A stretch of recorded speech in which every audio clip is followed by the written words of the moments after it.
On the North Shore, St. Tammany Parish leaders joined first responders and the National Weather Service to discuss their hurricane season preparations.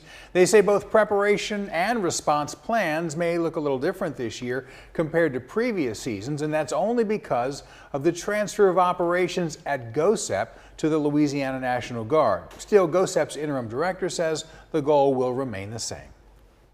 Alleviate suffering, prepare for the worst, restore infrastructure, and on citizens' worst day, allocate resources where the greatest need is.